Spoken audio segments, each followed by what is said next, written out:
Dan ketika dia telah merasakan rasa yang seperti itu, nikmat yang datangnya pada hati, dia akan tahu bahwa ternyata rasa-rasa yang lainnya tidak seberapa nikmatnya.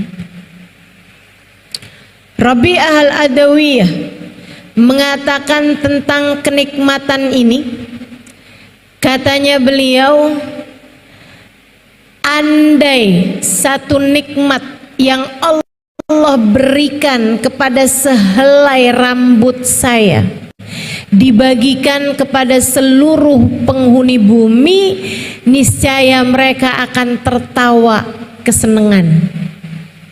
Satu rambut saya dikasih nikmat sama Allah banyak sekali, sampai kalau nikmat yang Allah bagi nggak usah kepada semua diri saya, satu rambut saya aja dibagi kepada penghuni bumi, mereka pasti akan tertawa terbahak-bahak karena kesenangan.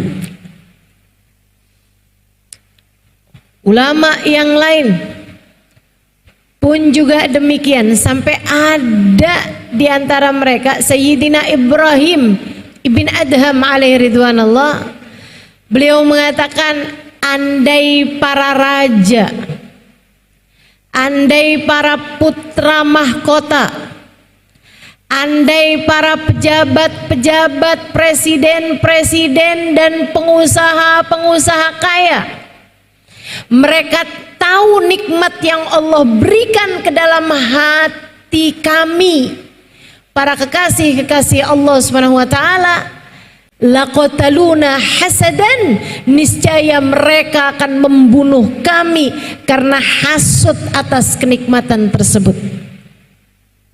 Andai mereka tahu nikmatnya, karunia yang Allah berikan dalam hati kami. Sehingga sekalian, sampai ada di antara para ulama, para wali nih ya, sampai ada yang bilang begini nih, saya kalau bulan Ramadan menghindari baca Quran di waktu siang kelamaan, gak mau lama-lama baca Quran. Baca Quran malam-malam aja, siang-siang sedikit-sedikit aja, baca yang lain aja. Kenapa gitu? Bukannya bulan Ramadan itu nikmat baca Quran, bulan Ramadan itu perintahnya adalah baca Quran, diperintahkan memperbanyak baca Quran. Kok malah Syekh ini mengurangi membaca Al-Quran di saat siang Ramadan? Beliau bilang, karena saya kalau lagi baca Quran berasa nikmat sekali, manis sekali, sampai saya takut nikmat manisnya baca Quran membatalkan puasa saya. Sampai saya takut bikin batal nih puasa saya. Akhirnya saya puasanya nggak dapat pahala apa-apa karena manisnya mulut saya, manisnya hati saya ketika Al-Quran sedang saya baca. Ini yang kata Allah Subhanahu wa taala di dalam Al-Quran, A'udzu billahi minasyaitonir rajim. Ala inna awliya Allah la khaufun alaihim walahum yahzanun. Kata Allah, ketahuilah sesungguhnya para kekasih-kekasih Allah yang diturunkan rasa-rasa hati yang menyenangkan dalam hati mereka, la khaufun alaihim, mereka tidak punya khauf, tidak punya rasa takut, tidak punya khawatir, tidak punya fobia, tidak punya trauma, walahum yahzanun, tidak pernah bersedih hati, tidak ada lagi galau, tidak ada lagi gelisah, tidak ada lagi kesedihan, tidak ada lagi duka lara, tidak ada lagi nestapa yang mereka rasakan dalam kehidupan mereka. Caranya, jadilah kekasih Allah. Saudaraku sekalian yang saya muliakan, ada rasa-rasa yang luar biasa nikmatnya Allah Subhanahu wa taala berikan kepada para kekasih-kekasihnya. Saudaraku sekalian, itu yang membuat mereka tahu rasa-rasa di dunia ini nggak ada apa-apanya. Rasanya harta, rasanya puja-puji manusia, rasanya cinta manusia, dicintai sama seseorang gitu, mereka ngerasanya enggak ada apa-apanya dibandingkan dengan rasa dan kenikmatan yang Allah Subhanahu wa taala berikan dalam hati mereka. Itu sebabnya para wali-walinya Allah Subhanahu wa taala menolak kesenangan dunia. Itu sebabnya para hamba-hamba mulia di sisi Allah Subhanahu wa taala tak banyak mengambil jatah dunia mereka karena memang mereka merasa tidak lagi memerlukannya. Kami adalah orang-orang yang paling bahagia hidupnya. Begitu kurang lebih yang hendak mereka sampaikan. Rabi'ah al-Adawiyah, teman-teman, satu malam dia lagi tahajud, kelihatan ada bayangan berkelebat. Habis selesai salam, kelihatan apa itu? Dilihat sama Rabi'ah, ada seseorang mengendap-ngendap, buka-buka lemari, buka-buka laci. Fahamlah Rabi'ah ada pencuri masuk dalam rumahnya. Tapi Rabi'ah kekasih Allah, hatinya selalu bahagia, hatinya selalu hidup bersama dengan Allah, melihat Allah dalam setiap makhluknya, ridho dengan apapun yang menjadi keputusan Allah, dan faham tidak ada sesuatu terjadi kecuali dengan izin Allah. Maka Rabi'ah pun berpikir, Masya Allah, ada hamba Allah, Allah masukkan ke dalam rumah saya. Biasanya kalau begini karena kepengen sesuatu dari harta dunia. Rabi'ah inget-inget, uang gak punya saya, perhiasan gak ada saya, baju lebih dari yang saya perlukan gak ada saya, makanan pun gak ada saya malam hari ini, beras gitu yang mentah gak ada juga. Rabi'ah ngelihat maling tersebut buka ini buka itu, memang gak ada apa-apa di rumah Rabi'ah. Rabi'ah mikir, ya Allah kesiannya tuh hamba Allah. Dia pun kemudian mulai memanggil orang tersebut. Ling,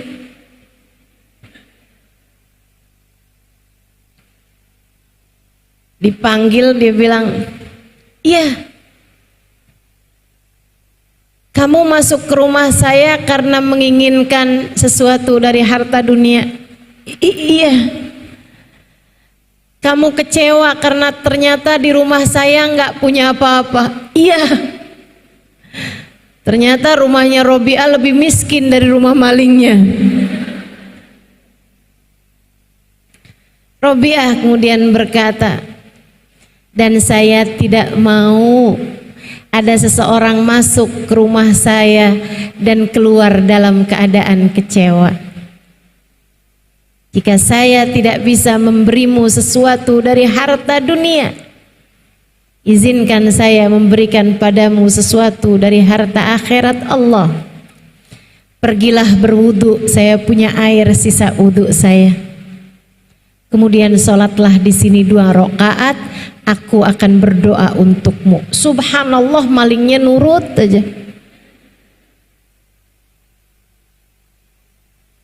Kalau yang dihadapi hati yang tersambung dengan Allah, nggak ada yang nggak mungkin, teman-teman. Laki-laki itu pun pergi wudhu, habis itu sholat di tempat sholatnya Robiah. Selesai dia sholat, Robiah angkat tangannya, ya Allah, Engkau utuskan hambamu masuk ke dalam rumahku, menginginkan sesuatu dari harta duniamu. Maafkan Robiah yang tidak dapat memberikan padanya sesuatu. Ya Allah, jika ia terhalang dari harta duniamu, jangan halangkan ia dari harta akhiratmu. Jadikan ia calon penghuni surgamu.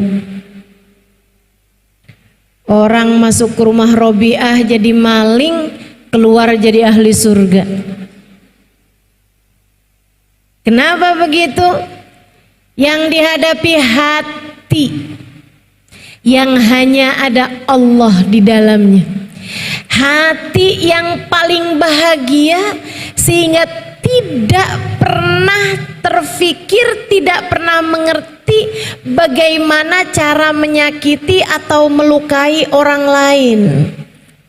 Dari bahagianya hati mereka, yang ada dalam hati mereka hanyalah kebahagiaan. Karenanya yang keluar dari diri mereka semuanya adalah is'adun nas, adalah membahagiakan orang lain. Ada salah satu dari habaib, kisah ini pernah diceritakan guru kami, guru saya, Sayyidil Habib Umar bin Hafid, dalam salah satu kajian beliau. Ada salah satu habaib malam-malam sedang berbaring di atas tempat tidur yang ada kolongnya. Salah satu dari wali besar. Ketika kemudian masuk maling. Maling itu pelan-pelan buka laci, dikirain Habibnya tidur ngadep ke arah tembok, miring kanan madep ke arah tembok. Habibnya liatin aja, liatin, maksudnya liatin, bayangin liatin gitu kan, dibiarin aja sama Habibnya. Dibuka laci pelan-pelan, ternyata nggak ada. Tahu-tahu Habibnya gerak, dia ketakutan sembunyi di bawah kolong. Waduh, bangun nih orangnya, sembunyi dia di bawah kolong. Saat itu ada seorang wali abdal meninggal. Wali abdal itu teman-teman, walinya Allah yang kalau meninggal itu wali-wali yang ada di atas muka bumi ini mencalonkan kepada Allah penggantinya. Jadi penggantinya diajukan sama wali-wali yang hidup gitu. Mereka berkumpul di rumah Habib tersebut karena Habib ini adalah wali besar, wali kutub. Mereka kumpul, ruh mereka kumpul di kamar Habib tersebut itu yang ada maling di bawahnya. Mereka bilang, gimana nih, Fulan bin Fulan meninggal dunia, siapa nih calon kita untuk kita mintakan kepada Allah menggantikan yang meninggal dunia ini sebagai wali abdal. Ingat si ini kayaknya belum pas, si ini kayaknya sudah jadi wali yang lain, si ini kayaknya masih tuh mereka diskusi. Kemudian Habibnya ingat, nggak usah jauh-jauh lah, yang ada di sekitar kita aja, ngapain yang jauh-jauh. Siapa Bib? Suwairikuna tahta sarir. Ada maling kecil kita nih di bawah tempat tidur. Mari kita mintain kepada Allah Subhanahu wa taala, semoga Allah mengangkatnya sebagai seorang wali abdal. Didoain, dijabah Allah Subhanahu wa taala, masuk jadi maling, keluar dengan hati yang penuh cahaya. Allah telah memilihnya sebagai salah satu dari wali-walinya Allah Subhanahu wa taala. Tuh, adik-adik, ibu-ibu, kakak-kakak, teman-teman sekalian, mereka dari bahagianya hati mereka tidak pernah mampu menyakiti bahkan maling sekalipun, tidak mampu melukai bahkan kepada orang yang jahat kepada mereka sekalipun. Kenapa? Sebab hanya ada sa'adah dalam hati mereka, hanya ada kebahagiaan dalam hati mereka, hanya ada manisnya iman dalam hati mereka. Dan kemanisan yang seperti ini adalah kemanisan di dunia hingga kelak berbuah kemanisan di akhirat nanti. Ini nikmat yang beneran nikmat. Ini nikmat yang disebut sebagai hasanah dalam doa Rabbana atina fid dunya hasanah wa fil akhirati hasanah wa qina adzabannar. Ya Allah, kita minta yang enak-enak di dunia, tapi yang enak ini ya Allah bawa enak di akhirat.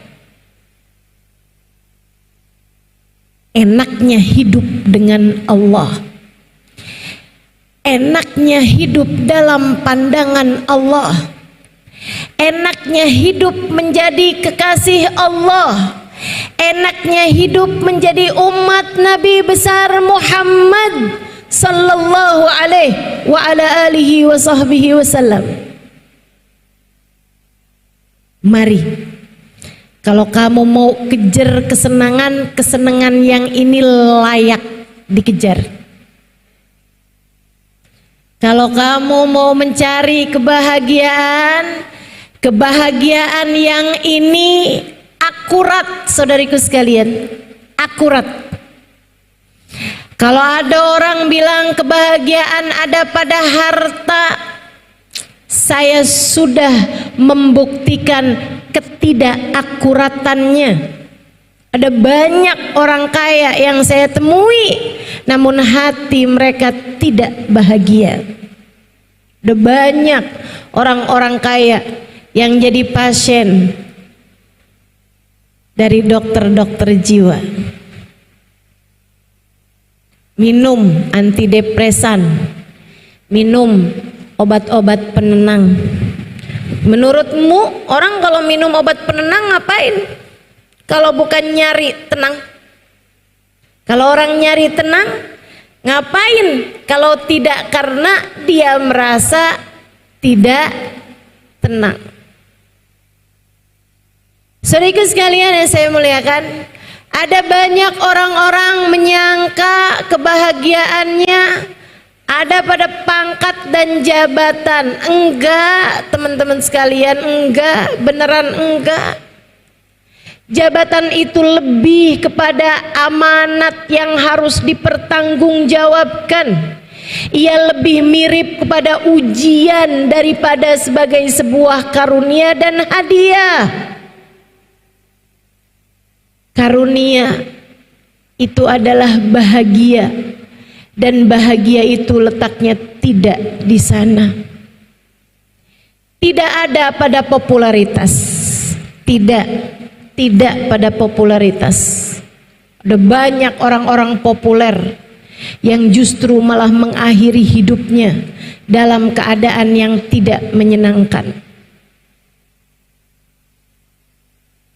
Ada pada apa? Pada kecantikan?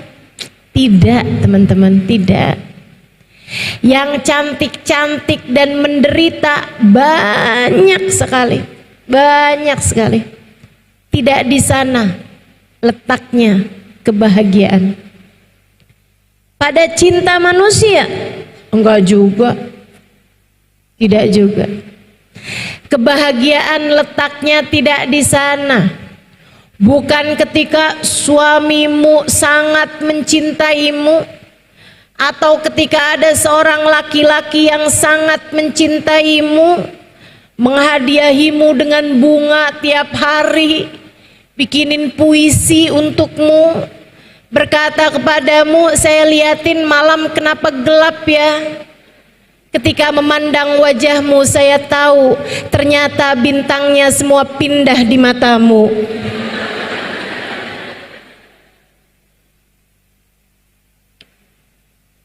Saudaraku sekalian yang saya muliakan, tidak di sana letaknya kebahagiaan. Manusia sehari mencinta, besok bisa membenci. Cinta yang fana. Ketika jatuh cinta ia tergila-gila. Ketika cintanya hilang, sisa gilanya. Awal jatuh cinta tergila-gila, udahan lama kita yang dianggap gila. Masya Allah, enggak di sana letaknya, tidak di sana letaknya. Saya banyak berjumpa perempuan-perempuan dengan hati yang bahagia. Saya banyak berkumpul dengan orang-orang yang hatinya Allah berikan padanya kebahagiaan demi kebahagiaan. Sampai ada di antara mereka yang kalau kita duduk bersamanya lupa semua susah, lupa semua problem, lupa semua kesumpekan. Hubabah Bahiyah salah satunya, Hubabah Zahra salah satunya, Hubabah Nur bintu Alwi salah satunya, Babah Maryam Al-Haddar, istri almarhum, istri Al-Habib Zain bin Smith almarhumah. Saudaraku sekalian yang saya muliakan, mereka orang-orang dengan hati yang sangat bahagia, sangat bahagia. Hubabah Khadijah Asgaf di Mekah dan para hubabah-hubabah yang lain yang saya temui, itu sedikit dari kenyataan tentang berapa banyak para kekasih-kekasih Allah SWT di atas muka bumi ini yang sudah merasakan manisnya iman, yang sudah merasakan kebahagiaan yang sejati, yang sudah merasakan kenikmatan yang hakiki dalam kehidupan. Saya ingat dulu sewaktu ada Hubabah Bahiyah bersama dengan kami di Daruz Zahra, beliau sempat tinggal bersama kami sekitar 3 bulanan.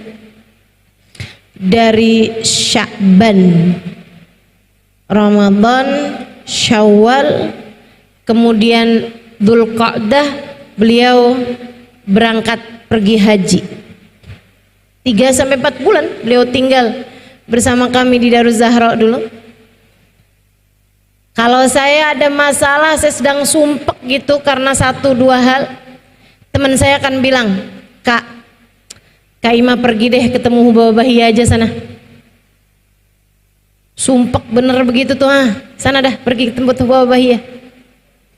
Saya akan duduk di hadapan Hubabah Bahiyah, cerita-cerita apa aja gitu, hal-hal yang sebenarnya nggak ada kaitan sama rasa hati saya, nggak bener-bener lagi cari tahu juga gitu apa yang sebenarnya terjadi dalam diri saya, kesumpekan saya. Ngobrol aja, tanya hal-hal yang sepertinya nggak terlalu penting juga. 1 menit, 2 menit, 5 menit, 10 menit. Habis selesai saya keluar, teman saya tanya, gimana Kak, masih sumpek? Sumpek apa ya? Lupa kalau tadi tuh saya datang ke Hubabah Bahiyah dalam keadaan sumpek. Saudaraku sekalian, luar biasa kebahagiaan hati mereka mengalir hingga pada orang-orang di sekelilingnya. Dzaq ta'mal iman. Mereka adalah orang-orang yang telah merasakan manisnya iman.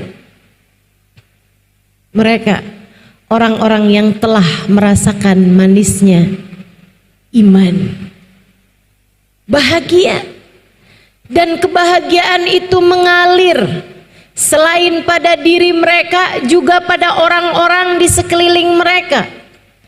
Kalau ia jadi istri, suaminya akan ikut berbahagia bersama dengannya. Bukan istri yang kerjaannya malah bikin sumpek suami. Karena ada yang begitu. Di sini juga ada nih orang-orangnya.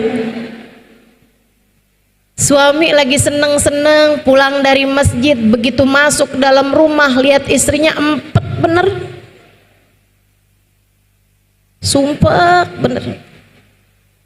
Ya gimana nggak sumpek, tiap ketemu yang diajukan angka-angka. Mas, transferin sekian mas.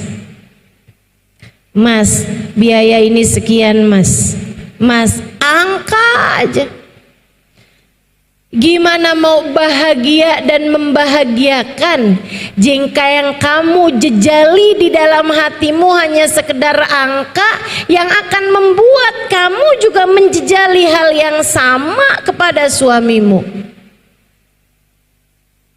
Adik-adik, ibu-ibu, teman-teman saudaraku sekalian yang saya muliakan, jadinya malah bikin sumpek. Istri-istri yang bahagia sama suaminya membahagiakan. Saya pernah dengerin satu wawancara. Ada seorang ibu, dia punya anak, punya cucu, semua orang cinta sama dia, nggak ada yang nggak jatuh cinta sama dia. Ditanya nih, saya dengerin wawancaranya. Dia bilang, Bu, kasih tipsnya dong. Ibu kok bisa sih suami cinta, anak cinta, cucu, semua orang nggak ada yang nggak cinta sama ibu nih. Semua orang nggak ada yang seneng gitu. Apa sih tipsnya? Suami ibu nggak pernah marah gitu Bu? Dulunya sih pernah, dulunya awal-awal nikah. Terus gimana Bu? Ya, kalau suami saya marah-marah ya saya dengerin. Terus, tapi saya nggak percaya. Kalau suami saya marah, saya dengerin, tapi saya nggak percaya katanya. Kenapa gitu? Karena saya lebih percaya kepada Nabi Muhammad. Nabi Muhammad bilang, innal ghadab minasyaitan. Marah itu dari setan.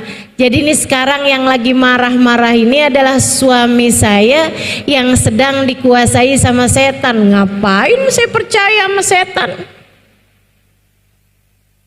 Jadi kalau suami saya bilang saya benci sama kamu, dalam hati saya nggak percaya.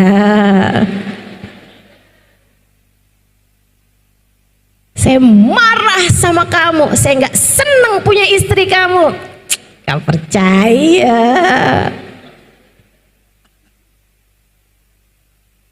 Kamu sangat sayang pada saya. Kamu sangat cinta sama saya. Kamu gak benci sama saya. Sampai suami saya berhenti marah. Kalau udah marahnya berhenti, saya akan tinggal ke dapur bikinin makanan, minuman yang paling dia sukai. Goreng pisang, bikinin teh panas, kopi misalnya gitu. Saya masuk ke dalam kamar, temuin suami saya, seolah tidak terjadi apa-apa. Dia makan, dia minum, saya ajakin ngobrol urusan-urusan yang lain.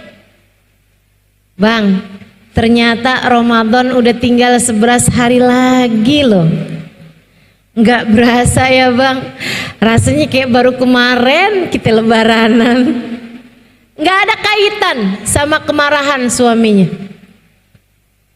Nanti kalau udah begitu biasanya suami saya akan bilang begini, maaf ya saya tadi marah, maaf ya tadi tuh kan maksud saya kan nggak kayak begitu. Saya tadi bilang saya benci sama kamu, maksud saya tuh nggak kayak begitu.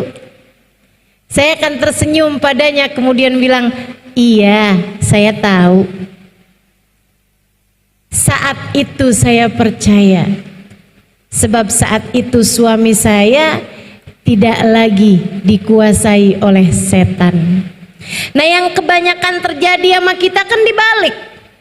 Kalau suami lagi marah, langsung nih otak kita mencerna semua kalimat-kalimatnya, kita catat sebagai ahli sejarah. Notulen sejarah nih langsung, catat semuanya nih ucapan dia nih. yang akan kita ulangi setiap kali dia marah. Iya kan, kamu kan memang benci sama saya, kamu kan memang kayak begitu ceritanya sama saya, kamu kan dari awal juga emang gak pernah sayang sama saya, kamu waktu itu ngomong sama saya, tahun 13 tahun lalu masih diingat juga ucapannya. Ada yang begitu.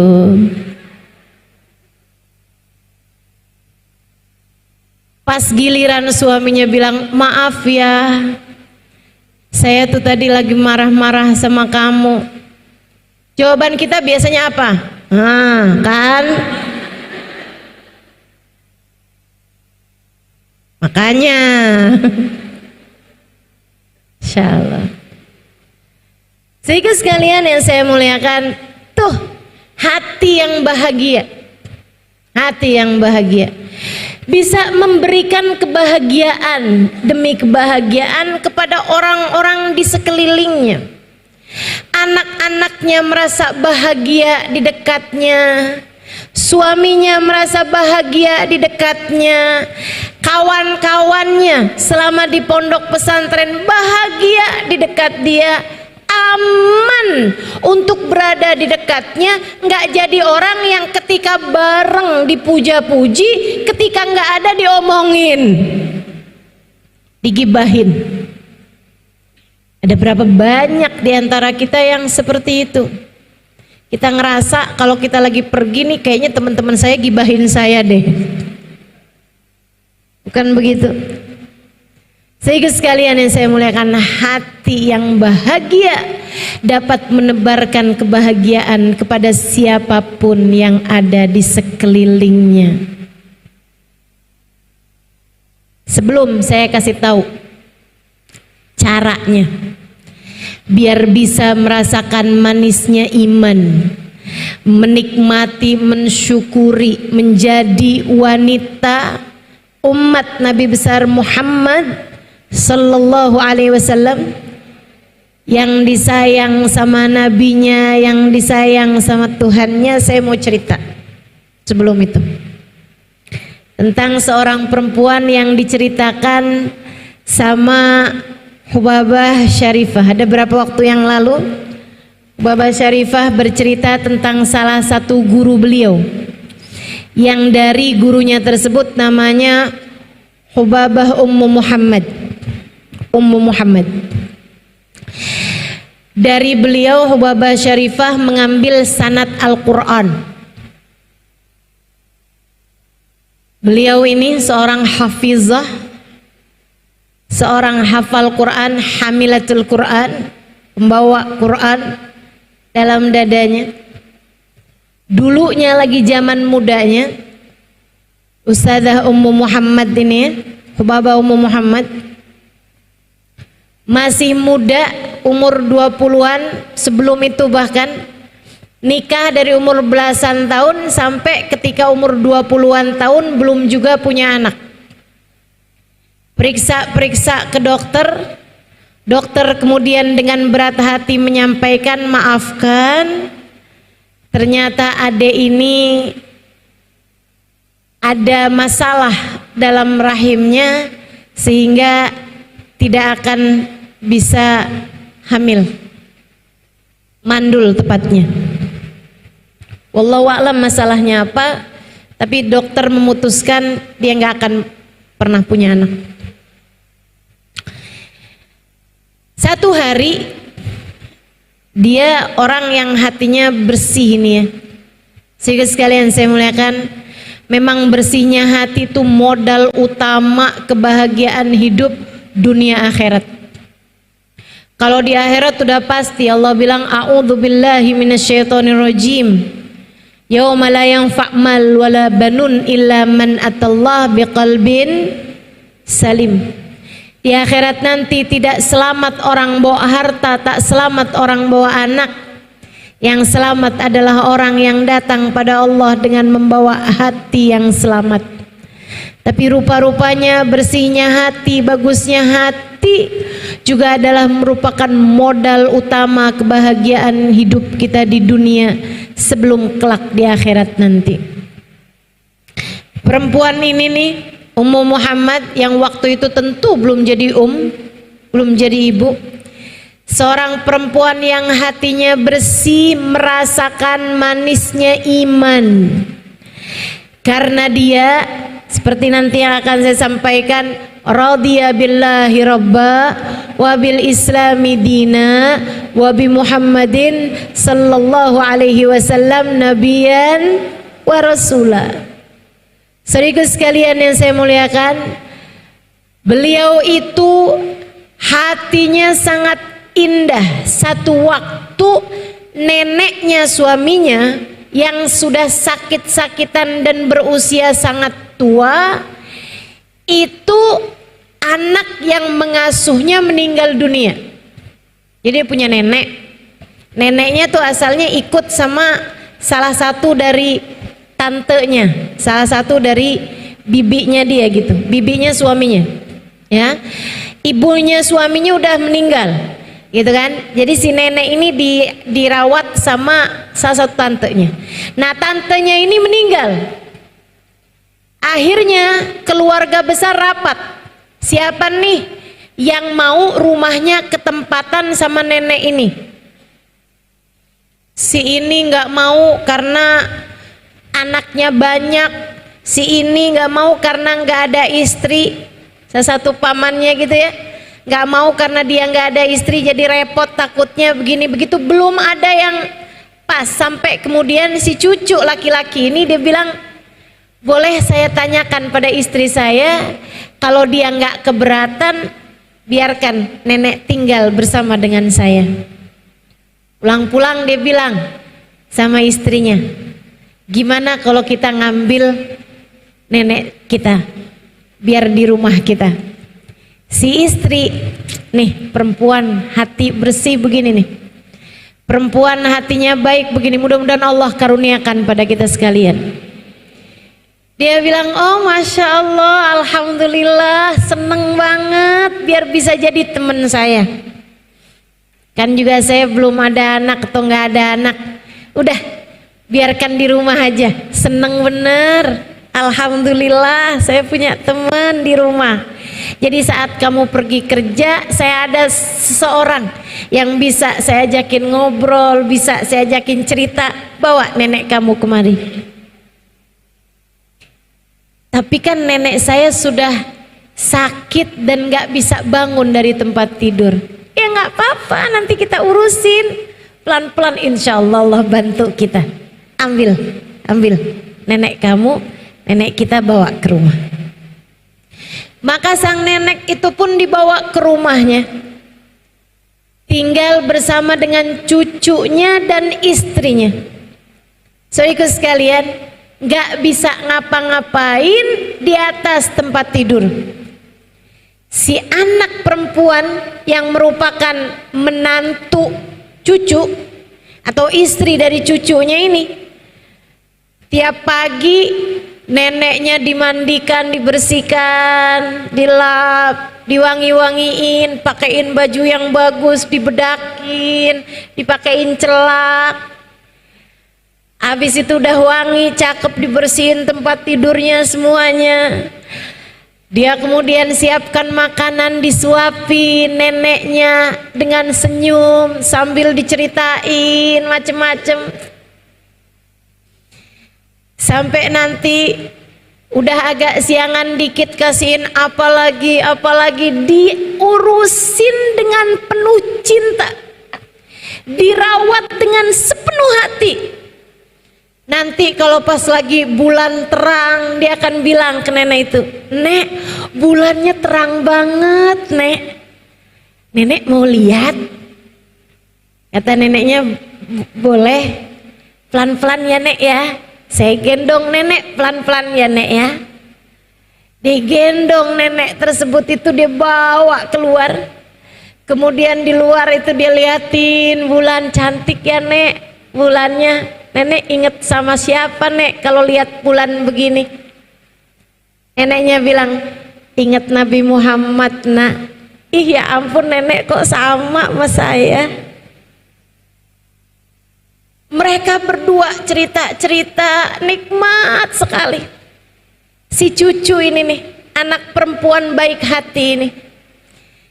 Si nenek setiap malam sebelum subuh, jam-jam sepertigaan malam, dia akan mengangkat tangannya memohon kepada Allah, ya Allah, saya nggak bisa balas kebaikan menantu cucu saya ini ya Allah, tapi saya tahu Engkau dapat melakukannya. Ya Allah, penuhkan rumah ini dengan anak-anak dan cucu-cucunya. Ramaikan rumah ini dengan anak dan cucu-cucunya. Saya tidak peduli seperti apapun caranya. Bukankah Engkau adalah Zat yang maha memberi kepada hamba-hambamu? Dan penuhkan rumah ini dengan kebahagiaan demi kebahagiaan serta harta yang melimpah ruah. Doa sang nenek. Dibahagiakan nenek tersebut oleh si cucu sebahagia-bahagianya. Dia sayangi nenek itu sepenuh hatinya. Dipelukin, diciumin, pegangin tangannya, terbacain Quran, terbaca zikir bareng-bareng. Masya Allah. Saudara sekalian, setahun, 2, 3, 4 tahun kemudian sang nenek meninggal dunia.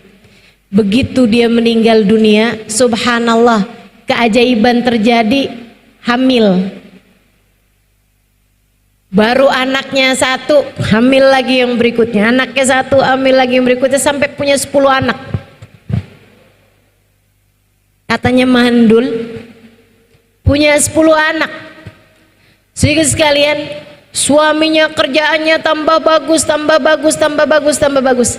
Katanya Hubabah Syarifah cerita kepada saya, dia bilang, itu Halimah, saya kalau datang ke rumahnya Hubabah Ummu Muhammad ini, di saat beliau udah jadi nenek-nenek sekarang, itu rumahnya rame banget, anak-anaknya banyak, cucu-cucunya banyak, seneng semuanya, bahagia semuanya, ada Quran dalam rumah mereka, bacaan Quran ada dalam rumah mereka, anak-anak yang jadi para penghafal Quran dengan para ulama-ulama di rumah tersebut marak sekali, dan Masya Allah harta melimpah ruah di rumah mereka, sampai kami kalau bertamu keluar rumah dibagi cincin emas. Dari kayaknya orang-orang itu, kaya, dermawan, kalau jadi tamunya dia pulang bawa emas. Saudara sekalian, memang yang namanya hati bahagia itu ya di situ letaknya. Dzaq ta'mal iman, merasakan manisnya iman. Siapa mereka wahai Rasul?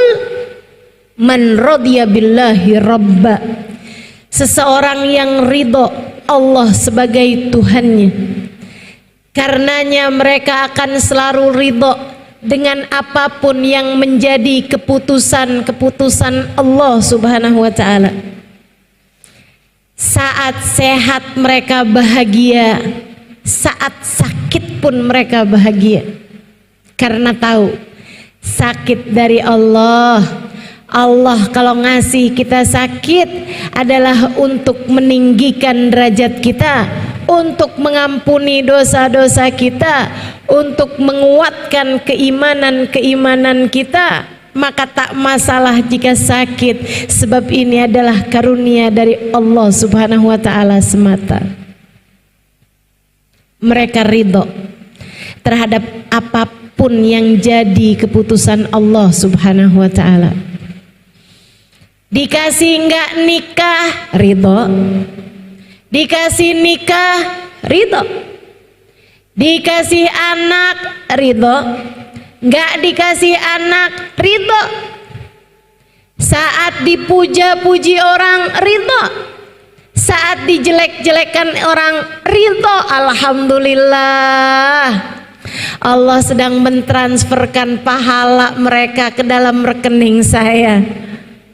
Alhamdulillah, seneng aja hidupnya. Dipuja-puji, alhamdulillah. Dihina-dina, alhamdulillah. Semua datang dari Allah Subhanahu wa ta'ala. Kalau kamu ridho Allah sebagai Tuhanmu, kamu akan mulai merasakan nikmatnya Islam dalam hatimu. Kamu akan mulai merasakan manisnya iman dalam hatimu, teman-teman. Yang ridho apapun yang jadi keputusan Allah Subhanahu wa ta'ala. Sebab kalau kamu nggak ridho, kamu hanya akan nyusahin diri kamu sendiri. Orang paling menderita hidupnya di dunia adalah orang yang tidak terima dengan keputusan Allah Ta'ala. Susah. Saat ngaca dia lihat hidungnya, ya ampun, nih hidung apa kutil. Kenapa hidung saya nggak kayak hidungnya orang-orang tuh mancung-mancung? Ya udah, operasi aja. Tersiksa, teman-teman.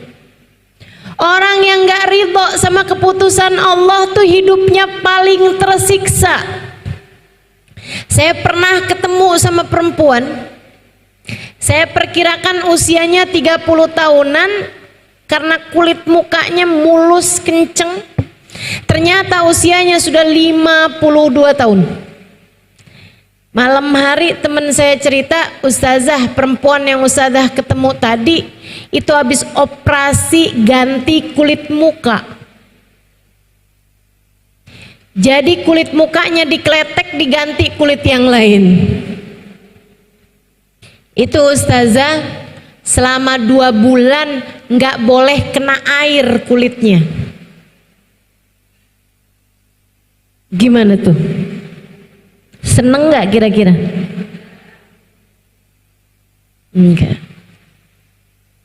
Orang paling menderita jika tidak terima sama keputusan Allah Subhanahu wa ta'ala. Waktu saya menulis buku Bidadari Bumi pertama, ada selang beberapa waktu, kayak setahun 2 tahun kemudian, ada seseorang cerita sama saya, ustazah, alhamdulillah, makasih ustazah sudah menuliskan buku Bidadari Bumi. Saya bilang, kenapa gitu? Dia bilang, teruslah menulis ustazah. Saya karena baca buku ustazah, saya bisa tidur. Di buku saya ada semacam obat sakit insomnia. Kabarnya suara saya juga begitu. Karenanya saya suka lihat ibu-ibu kalau hadir pengajian, apalagi di pojokan tuh sampai tiduran gitu. Suara saya memang cukup menenangkan. Teman-teman sekalian, saya nganggapnya kayak yang cuman bisa bikin tidur. Saya pikir bikin ibadahnya jadi hebat gitu kan. Saya pikir buku ustazah sangat menginspirasi sehingga saya mendapatkan pencerahan. Tapi dia cuma bilangnya buku ustazah bikin saya bisa tidur. Saya bilang, oh ustazah jangan salah, saya nggak bisa tidur 15 tahun lamanya. Saya bilang, kenapa gitu? Dia pun mulai bercerita. Dia bilang, saya ustazah waktu itu 15 tahun lalu, seorang istri dengan 2 orang anak dan seorang suami yang bekerja dengan mapan di sebuah perusahaan yang terkemuka di Jakarta. Dia bilang, kami udah punya rumah di sebuah komplek, mapan lah secara duniawi, anak 2 lucu-lucu, yang 1 masih merangkang. Dia bilang, satu malam saya ada diundang diundang pesta sama salah satu kawan saya. Saya bilang sama suami saya malam ini mau pergi pesta. Suami saya kayak keberatan gitu. Saya bilang, kamu jangan egois jadi orang. Kadang-kadang kamu kalau mau pergi sama teman-teman kamu saya izinin, kenapa giliran saya yang mau jalan kamu malah nggak bolehin gitu. Pokoknya saya mau pergi Jangan gitu jadi orang egois begitu, nggak boleh. Dia bilang saya pun pergi dengan sepertinya suami yang sedang keberatan sama saya. Pesta dilaksanakan di sebuah restoran mewah. Dia bilang teman-teman saya mulai bubar jam 9, setengah 10. Saya pikir biarin sekalian suami saya biar tahu rasa. Susah kan jagain anak 2. Saya sengaja nggak pulang-pulang. Sampai di atas jam 10, setengah 11-an baru saya setir mobil pulang ke rumah. Waktu saya masuk komplek, saya lihat kenapa itu rame sekali. Ada mobil pemadam kebakaran berjejer-jejer. Saya panik, saya pikir siapa yang rumahnya kebakaran, dan saya pingsan ketika saya menemukan ternyata yang kebakaran, hangus kebakar semuanya adalah rumah kami. Saya pingsan, bangun-bangun saya di rumah sakit. Ketika saya sadarkan diri, saya berharap agar saya pingsan kembali tanpa pernah terbangun lagi. Ketika saya diberitahu bahwa suami saya meninggal dunia di kebakaran tersebut, anak saya yang pertama meninggal dunia, yang tersisa adalah anak saya yang merangkak dengan keadaan kulit yang sudah terbakar dengan luka bakar yang sampai membuat dia hidup dalam keadaan tidak normal, kayak ada kerusakan di jantung dan lain sebagainya. Dia bilang sejak hari itu saya tak henti mengutuki diri. Saya selalu merasa bersalah, dihantui perasaan-perasaan yang tidak menyenangkan bertahun-tahun lamanya. Kami akhirnya memutuskan untuk pindah, saya dengan anak saya, di sebuah apartemen. Saya tidak bergaul dengan orang-orang. Dia bilang anak saya sekarang ustazah udah di usia 15-an tahun. Dia cantik sebenarnya, tapi memang kulitnya banyak kena luka-luka bakar itu. Dan juga anak saya tidak pasti apa yang dia maksudkan dengan tidak normal ya. Mungkin kayak bagian dalamnya atau apa. Tapi dia bilang secara kecerdasan anak saya ini ustazah bahkan di atas rata-rata orang pada umumnya. Tapi saya malu dengan keadaan anak saya, sehingga akhirnya tiap kali saya melihatnya saya merasa bersalah atas kejadian 15 tahun yang silam. Karenanya saya jadi benci dengan anak saya sendiri. Saya tidak bolehkan anak saya ketemu semua orang. Dia sekolah homeschooling, gak punya temen, temennya di dunia maya saja. Dia bilang saya nggak bolehin dia ketemu sama siapapun, saya nggak suka melihat dia dihina orang. Dan setiap saat itu terjadi, orang melihat anak saya dengan rasa kesian, saya kembali mengutuki diri sendiri. Saya setiap hari bekerja dan saya benci dengan musim liburan, sebab akan membuat saya tidak sibuk, tidak menyibukkan pikiran dengan pekerjaan, dan membuat saya harus sering-sering melihat anak saya tersebut. Dia bilang anak saya sering WhatsApp saya, sering kirim SMS waktu itu ya. Dia bilang mama jangan lupa makan. Mama udah makan hari ini. Anak saya baik sekali ustazah, tapi saya tak henti-henti membencinya. Dia bilang sampai satu hari, beberapa hari yang lalu, saya pulang seperti biasa. Ustazah jangan salah, dia bilang, saya sholat nggak pernah tinggal. Ustazah jangan salah, saya pergi haji, saya pergi umroh, saya pergi majelis ta'lim, dan saya juga jadi pasien psikolog juga, jadi klien psikolog. Saya juga pasien psikiater, saya datang ke berbagai macam seminar, saya datang kepada orang-orang yang saya pikir bisa meringankan beban hati saya. Dia bilang, tapi itu semuanya tidak ada, atau belum, tepatnya belum ada yang berhasil buat saya. Dia bilang sampai satu hari saya pulang di larut malam, habis kerja sengaja, tar deh tunggu biar nggak macet, saya pulang malam hari, juga tunggu biar anak saya tuh kayak udah tidur gitu, jadi saya nggak harus lama-lama ngobrol sama anak saya. Dia bilang saya masuk, ada paketan di kamar, di rumah, di apartemen mereka. Saya liatin dari teman saya biarin aja, saya buka, isinya buku Bidadari Bumi, Halimah Lidrus. Siapa nih, nggak terkenal. Dia bilang, saya pun pergi nemuin anak saya, secium keningnya, kayaknya dia udah tidur atau nggak tidur, saya nggak tahu. Dia bilang habis itu saya keluar, saya cari makanan, saya makan sedikit dari kulkas, kemudian saya pergi mandi, saya sholat isya.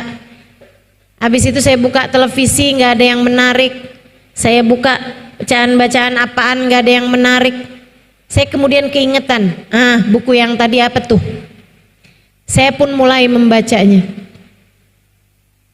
Dia bilang halaman 1, 2, 3 sampai dicerita wanita di bis. Mungkin kalau teman-teman pernah baca buku Bidadari Bumi, tahu cerita tersebut. Saya menceritakan tentang seorang perempuan yang naik bis barengan sama saya, kami hanya berdua, jadi saya ketinggalan bis. Akhirnya saya waktu itu ada tugas ngajar di Darul Faqih, memberi kajian daurah buat ibu-ibu di Daruzara di Tarim, Hadramaut, Yaman. Saya ketinggalan bis karena saya mau nyelamatin jemuran saya dulu. Akhirnya saya ke sana, bisnya udah jalan, saya telepon Darul Mustafa minta dikirimin kendaraan. Yang datang bis yang tadi isinya 60 orang, saya sendirian naik di bis tersebut, kan udah kosong, udah pada berangkat semua. Di tengah jalan ada perempuan berhentiin mobil, berhentiin bis tersebut, dia pun masuk. Seneng banget saya, ada temennya. Saya pun menyapa beliau, saya bilang assalamualaikum warahmatullahi wabarakatuh hababah. Waalaikumsalam warahmatullahi wabarakatuh ya bunai, la ilaha illallah, la ilaha illallah, la ilaha illallah, la ilaha illallah. Saya sebenarnya kepengen ngajakin ngobrol, tapi lisannya sibuk berzikir, la ilaha illallah, la ilaha illallah, la ilaha illallah, la ilaha illallah. Jadi saya nggak mau ganggu, saya nggak mau jadi setan buat orang lain.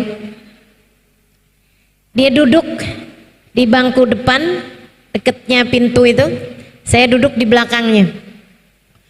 Bis pun melaju dengan kencang, tiba-tiba lagi bis kencang, ada anak lari lewat di jalanan, nyebrang jalanan. Bisnya takut nabrak tuh anak, dia ngerem dengan sangat mendadak, membuat saya, waktu itu saya kurus, teman-teman saya sekalian, itu saya kepegangan sama itunya, sama pegangan depan itu aja kepala saya tuh terbentur sama bangku yang di depan saya.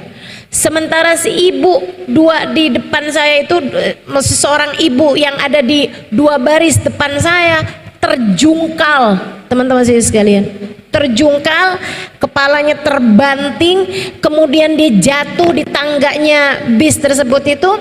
Dia kayaknya mau mempertahankan diri gitu ya, dia pegangannya bis tuh, ada tuh pegangan pintunya tuh, ternyata pegangannya itu ada besi yang menonjol sehingga masuk ke tangannya, berdarah-darah, dia lepaskan lagi, kebanting lagi. Ketika mobil berhenti, bis tersebut berhenti, perempuan tersebut dengan darah-darah di badannya karena berdarah-darah tangannya, pas ada di depan saya perempuan tersebut dengan mulut yang tersenyum, dengan pandangan bahagia, dia bilang alhamdulillah, makasih ya Allah, engkau begitu baik dan dermawan.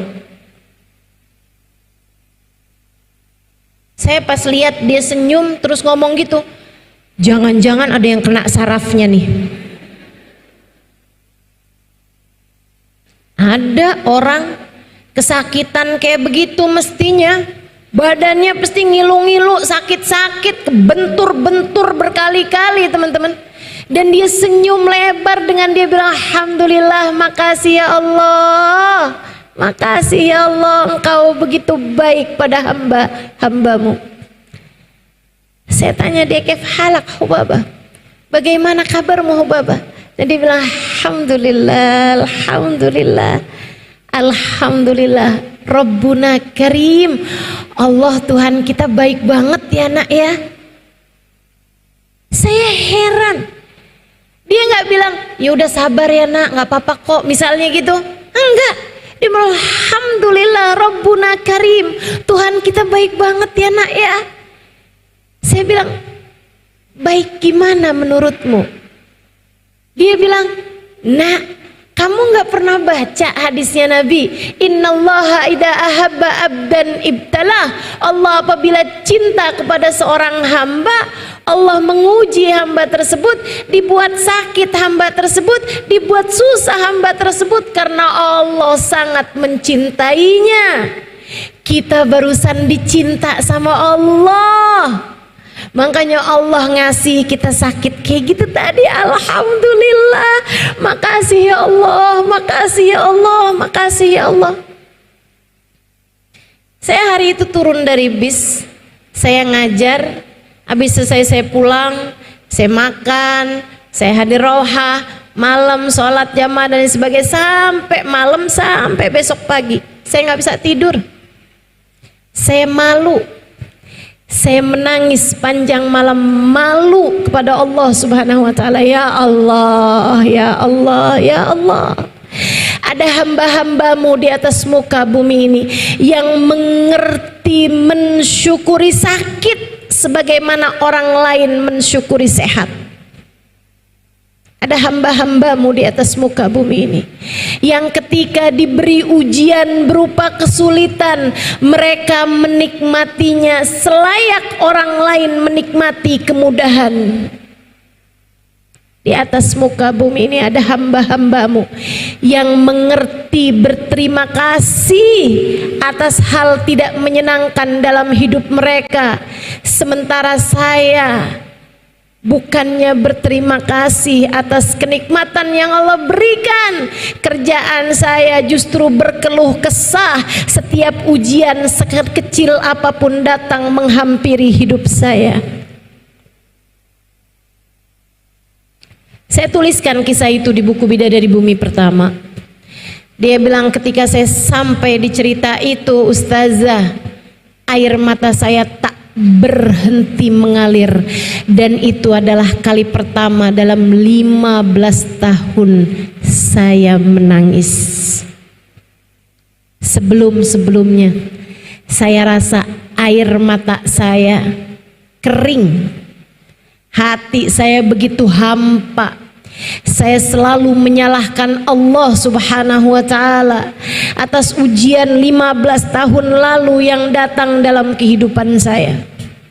Saya tak berhenti-henti menghujat Allah atas kisah 15 tahun yang lalu itu. Dan anak saya jadikan sebagai sarana saya untuk semakin menyalah-nyalahkan Allah atas buruknya takdir yang Dia pilihkan untuk saya. Saya menangis jadi-jadinya. Kemudian untuk kali pertama dalam hidup saya memutuskan untuk berwudu, mandi kembali, kemudian saya melakukan satu hal yang tak pernah saya sangka akan saya kerjakan seumur hidup saya, Ustazah. Saya sujud syukur.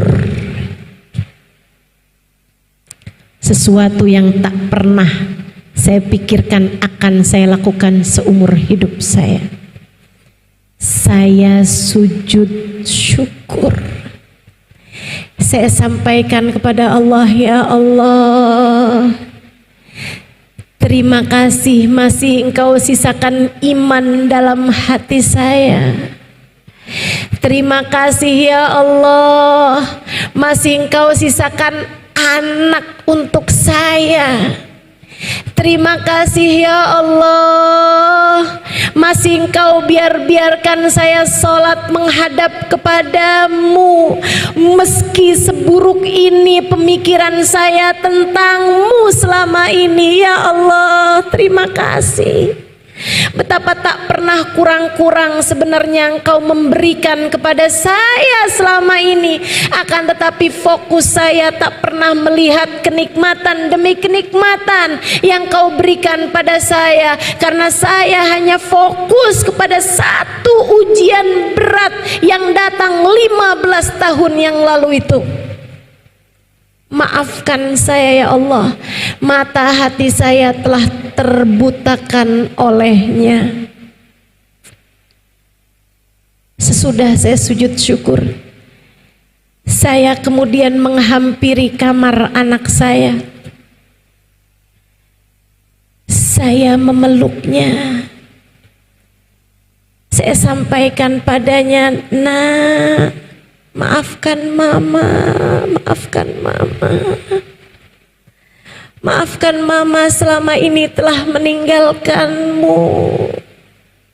Maafkan mama nak. Selama ini mama sayang padamu, tapi kamu hanya mama gunakan sebagai alat untuk semakin menghujat Allah dalam hidup mama atas buruknya takdir 15 tahun yang lalu. Maafkan mama ya nak. Betapa sebenarnya kamu adalah seorang anak yang selama ini sangat membahagiakan hati mama. Mama menganggapmu sebagai musibah, padahal sebenarnya kamu adalah karunia terindah yang Allah berikan dalam kehidupan mama. Maafkan mama sayang, maafkan mama." Saya pelukin dia dengan air mata yang terus membanjiri pipi saya. Anak saya balik menangis. Kemudian ia berkata, "Ya Allah, terima kasih. Akhirnya doaku Engkau ijabah juga ya Allah."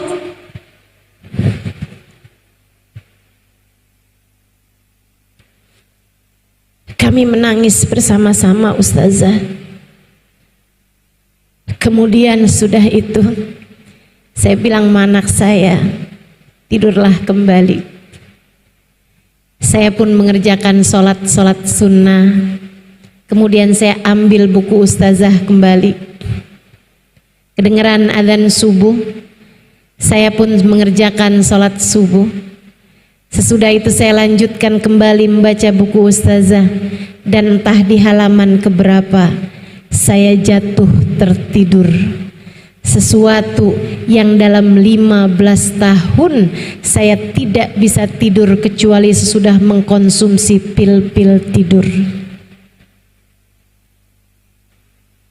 Kamu mau menderita gampang, gampang.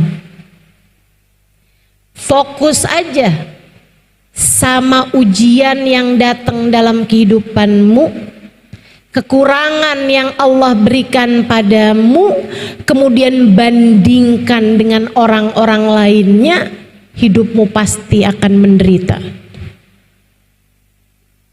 Kamu mau bahagia, mau merasakan manisnya iman, gampang. Nabi Muhammad telah memberitahukan caranya. Man radhiya billahi robba, ridholah dengan apapun yang datang dalam kehidupanmu. Ingat teman-teman saudaraku sekalian, tak ada siapapun punya kehidupan yang ideal. Hidup di dunia ini tak pernah ideal untuk siapapun. Kalau enggak diuji sama keluarga, nanti diuji sama suami. Suami baik, ujiannya datang dari mertua. Mertua baik, ujiannya datang dari ipar. Ipar semua orang baik, ujiannya datang dari kemiskinan. Kemiskinan enggak juga, ujiannya datang dari sakit. Semua orang pasti